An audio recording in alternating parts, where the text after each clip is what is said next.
Hello guys, the next topic I want to talk about is typography. People always say to me, but why do I need to learn about typography? I just open out my Word and tell them to open the Microsoft Word, which is the edit tool, and then click the drop down button.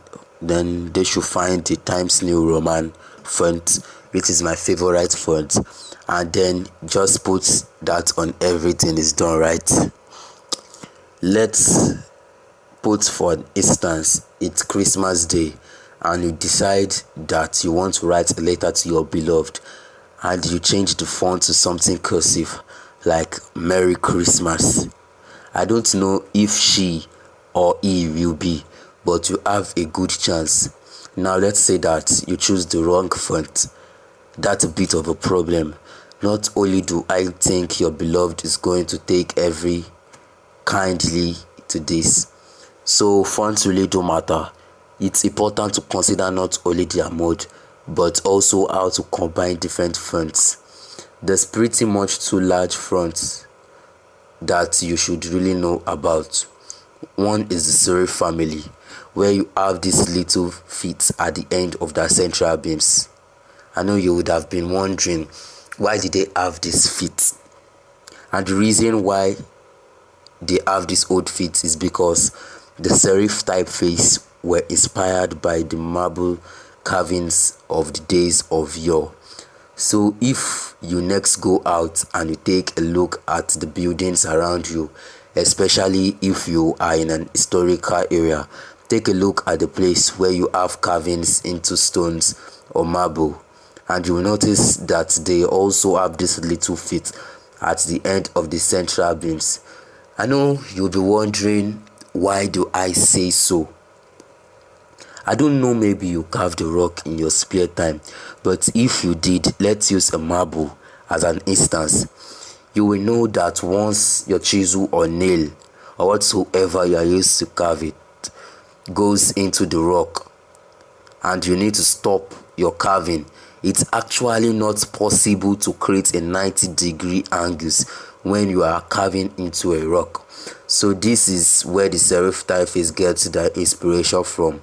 Designing something like a letterhead for a legal company or a magazine for architectural design using the serif typeface, making your design look more serious, more authoritative, and also a bit older as well.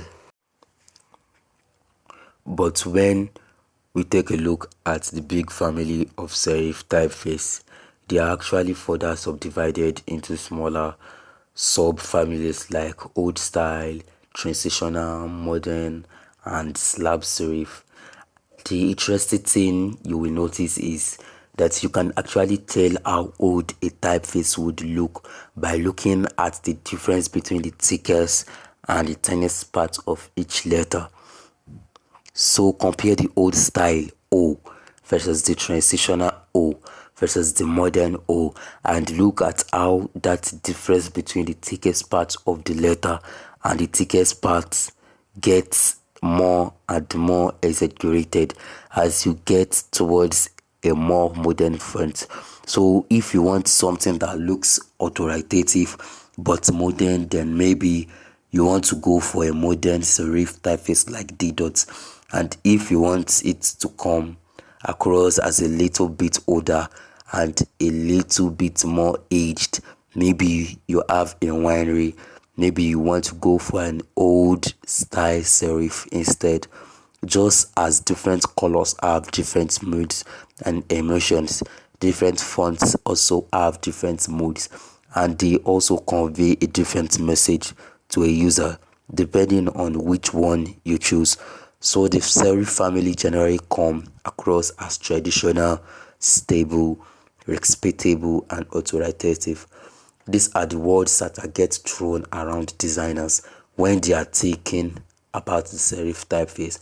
For example, you are used to reading journals or magazines.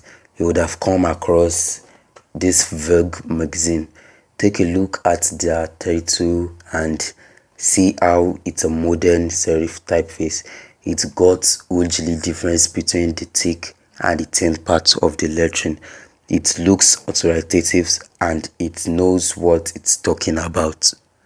Now, on the other hand, if we think about the sans serifs, they are kind of a different family because instead of having these serifs or the little feet at the end of the central beams, they have perfect right angles.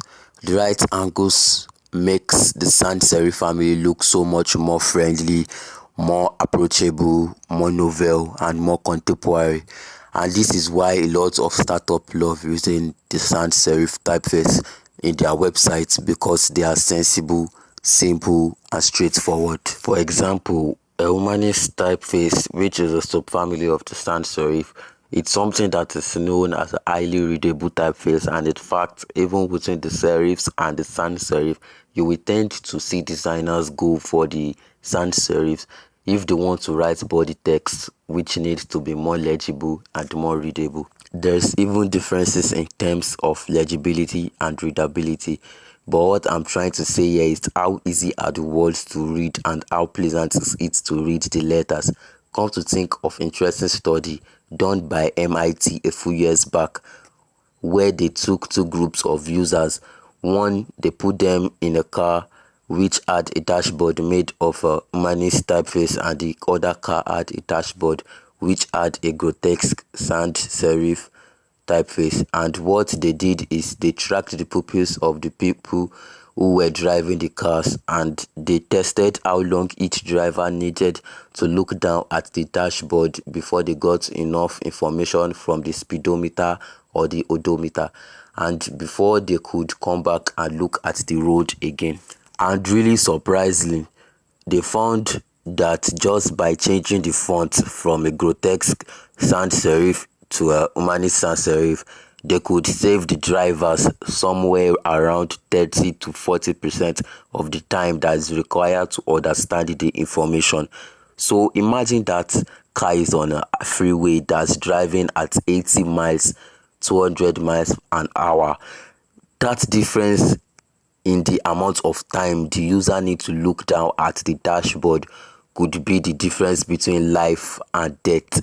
So knowing that the humanist typeface, all the fonts that belong in this category like Guild Sans, Tauma, Vadana, those are highly readable and highly legible fonts which you can use in the body types. So readability and legibility when you are choosing the font is incredibly important, and the things that you are looking for in the letters when you are looking for legibility and open shapes and a lot of space between each of the letters, and also the forms look unambiguous, so they look different. For example, here the G and N actually look different on the second line. And finally, varying proportions, so having an O that's very wide and a O that's a bit more narrow, so you can actually tell the difference between the two. Now, while we have talked about using fonts, it's often that you see people go a bit overboard where they choose 10 fonts in the same design, and that makes your design look very cluttered and very unprofessional. I recommend actually sticking to just one font in one design. So if you are making a poster, keeping that to two fonts. If you are making a section of your website, keeping them again to two fonts. It just looks a lot cleaner and a lot tighter. And when you are combining those two different fonts, you want to try to go for similar modes. So find fonts that have a similar mode to each other and also a similar time era, because you don't want something that looks ultra modern with something that looks like it's from the days of yore combined together. It looks a little bit weird. Now the things you need to contrast are the serifness. So for example, your heading to be a serif and the body to be a sans serif, or the opposite way around. It just creates more interest in your design. And similarly, you can also create interest by just changing up the weight between the heading and the body, so making the heading really bold, or even using a black typeface and making the body text using something like thin or regular or light. These different weights can create contrast in your design.